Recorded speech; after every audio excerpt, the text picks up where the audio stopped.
Hi friends, तो देखते हैं अगला प्रश्न।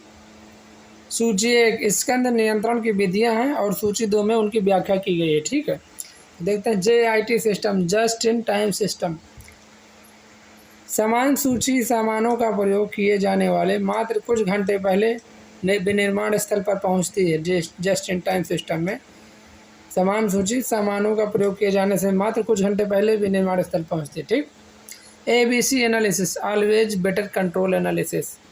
समान सूची की वस्तुओं को उनके उपयोग मूल्य के आधार पर वर्गीकृत किया जाता है। ठीक।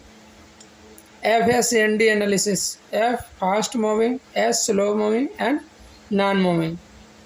ठीक है, वस्तुओं को उनके प्रयोग दर के आधार पर आरोही क्रम में विभक्त कर श्रेणीकृत करना।